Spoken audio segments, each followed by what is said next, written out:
तो कल हमने आप लोगों को फिजिक्स के टॉपिक में application of mirror formula 1/f is equal to 1/v plus 1/u और r is equal to 2f और आपके पास m is equal to minus v upon minus m is equal to minus v upon u को मैंने application में समझाया था कि कैसे इनका एप्लीकेशन करके क्वेश्चंस को सॉल्व करेंगे।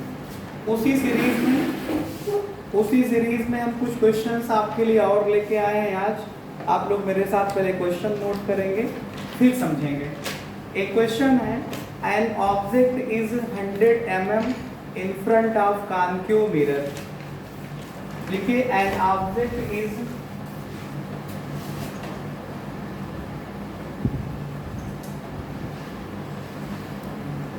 an object is 100 mm apart from concave mirror.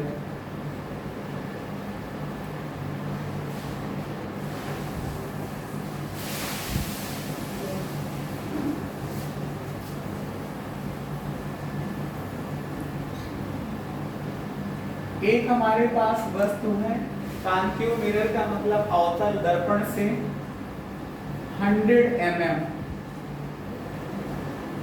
की डिस्टेंस पे है, मतलब दूरी पर है, की डिस्टेंस पे है मतलब दूरी पर है।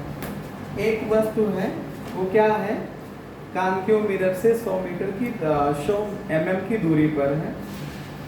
which produces an upright image, which produces an upright image, which produces an upright image। upright का मतलब होता है कि सीधी,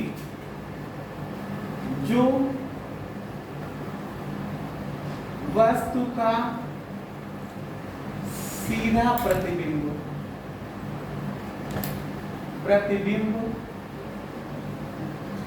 बनाती है या बनाता है।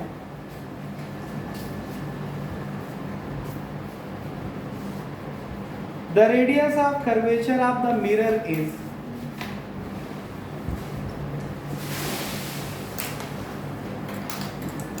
दर्पण के वक्रता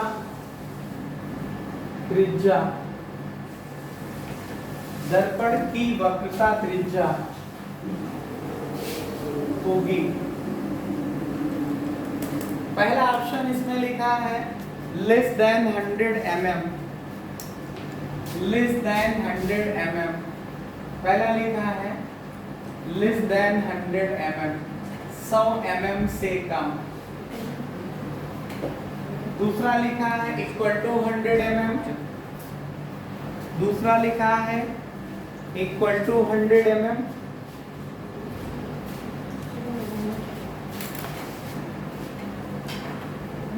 सौ mm के बराबर। तीसरा लिखा है between 100 mm and 200 mm, 100 mm व 200 mm, 100 mm व 200 mm के बीच। चौथा आपके पास लिखा है 200 mm के बराबर, 200 mm के बराबर। पांचवा ऑप्शन इसमें दे रहे हैं 200 mm से ज्यादा। अब आप बात को समझिए, ये मिरर कौन सा है। अब ये एमसीक्यू टाइप के क्वेश्चन मैं आपको करा रहा हूं, लेकिन समझाते हुए इमेज फॉर्मेशन के रूल से। बात को समझिए, एक ये हमारे पास कॉन्केव मिरर है। अगर आप लोगों को याद हो, कॉन्केव मिरर के केस में, कॉन्केव मिरर का मतलब होता है अवतल दर्पण, अवतल दर्पण। कॉन्केव मिरर के केस में अगर आपको याद हो तो पोल, फोकस, सेंटर ऑफ कर्वेचर। आपको याद हो कि जब सीधा प्रतिबिंब बनने की बात हो, इरेक्ट इमेज बनने की बात हो, तो एक ही केस था खाली, जब ऑब्जेक्ट को फोकस और पोल के बीच में रखते हैं। इसका मतलब क्वेश्चन में लिखा है कि 100 mm की दूरी पे है, मान लो ऑब्जेक्ट यहाँ पे है, तो ये डिस्टेंस क्या हो गई, 100 mm हो गई जाकर के।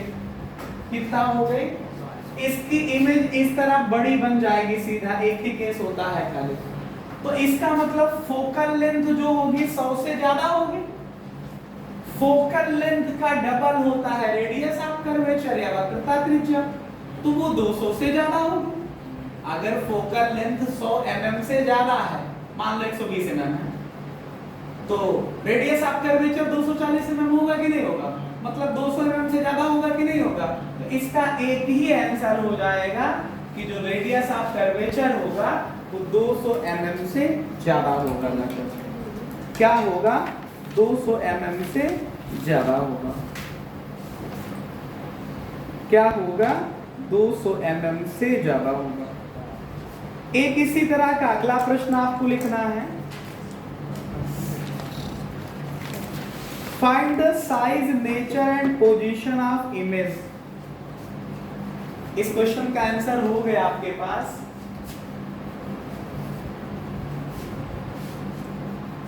क्या करना है, फाइंड, क्या लिखाया मैंने, size, nature and position of image.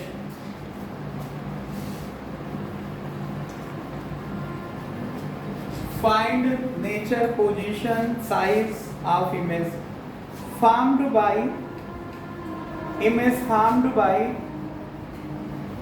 a concave mirror when an object of size 1 centimeter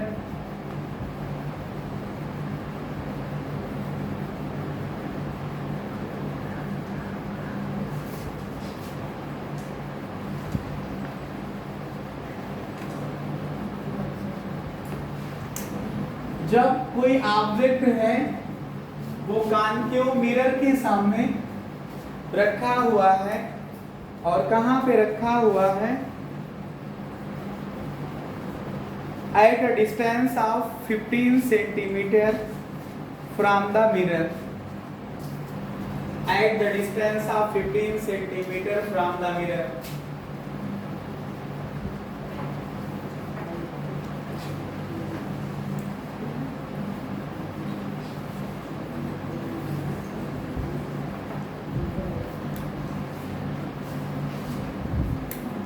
क्या निकालना था, find the size, nature and position of image.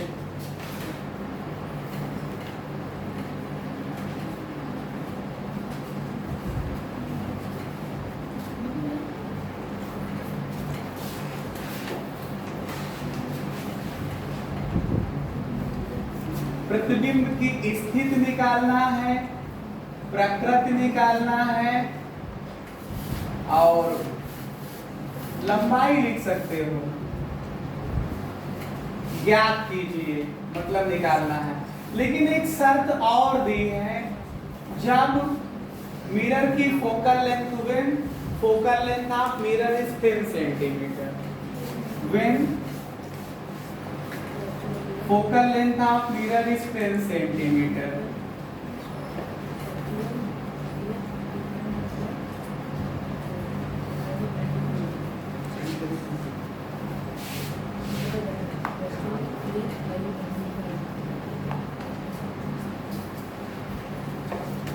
देखो बात को समझना, पहले इसका एक रफ फिगर आप बना लेंगे तो कुछ चीजें स्वतः आ जाएंगी। आप पोजीशन बता देंगे, नेचर बता देंगे, बहुत सारी बातें आप सीधा फिगर से समझा सकते हैं। जैसे ये हमारे पास कॉन्केव मिरर है, इसका पोल है, ये फोकस है, ये आपके पास ये फोकस है, और ये आपके पास सेंटर ऑफ कर्वेचर है।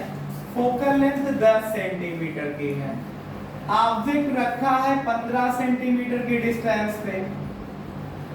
ऑब्जेक्ट कितना बड़ा है, 1 सेंटीमीटर का है। ऑब्जेक्ट का नाम देना हो तो दे दो AB। हमने इसका इमेज फॉर्मेशन आपको समझाया था कि एक लाइट को हमेशा प्रिंसिपल एक्सिस के पैरेलल ले जाया करो, उसको वापस ले आया करो फोकस से। दूसरी लाइट को पोल पे इंसिडेंट कराया करो, जितने डिग्री का एंगल है उतने डिग्री का एंगल बनाते हुए इसे वापस ले लिया करो। तो कुछ बातें आपको ऐसे क्लियर हो जाएंगी। ये इमेज हो जाएगी A डैश B डैश। आपको इमेज के बारे में मैं बताऊं तो इमेज जो है वो C के पीछे बनेगी जाकर के, मतलब यहाँ से दूरी देखेंगे तो 15 ये है, 15 ये 30 से ज्यादा आएगी, 30 सेंटीमीटर से दूर होगी। दूसरा रियल इमेज बनेगी और तीसरा जो है इन्वर्टेड बनेगी, जाकर के उल्टा बनेगी। ठीक है, लेकिन एग्जैक्ट आप बताइए कि इमेज कितनी बड़ी बनेगी।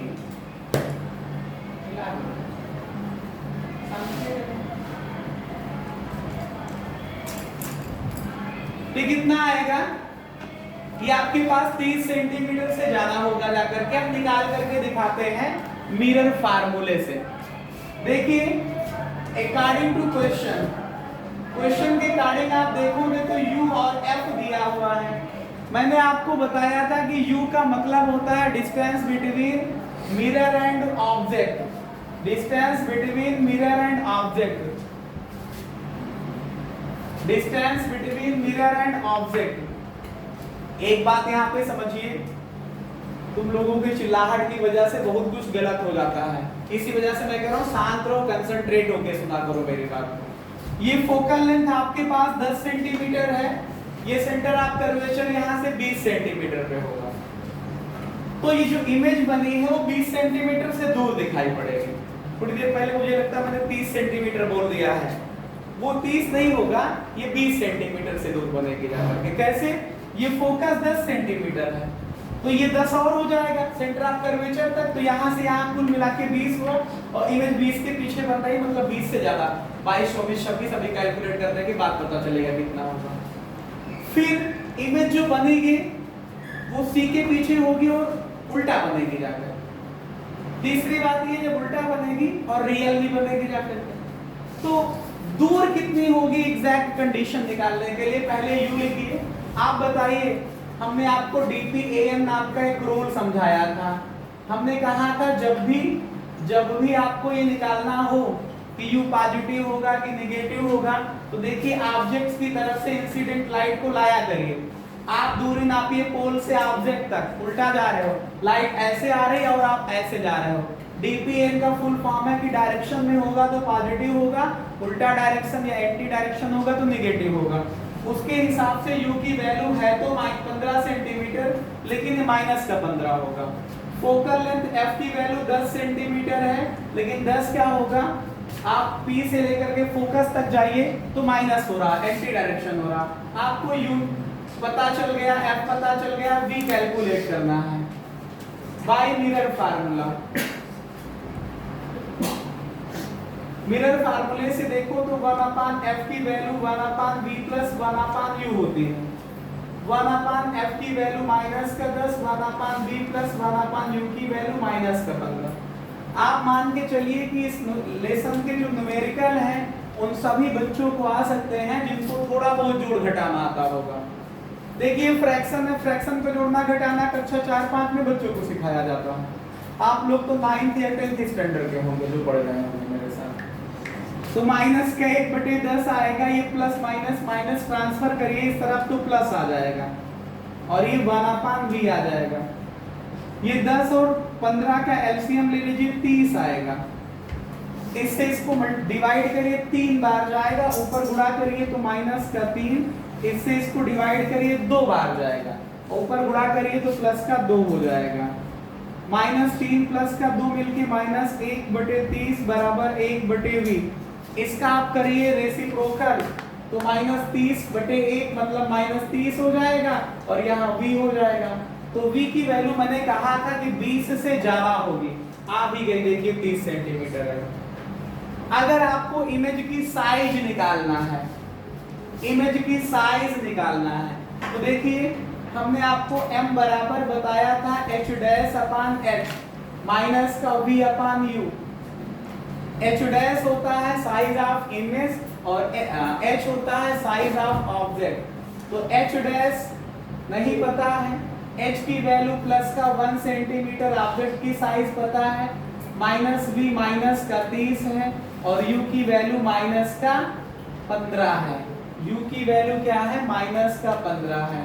इसको सॉल्व करोगे तो माइनस माइनस प्लस, माइनस से डिवाइड करोगे तो माइनस आ जाएगा, h डैश अपान प्लस का 1 सेंटीमीटर।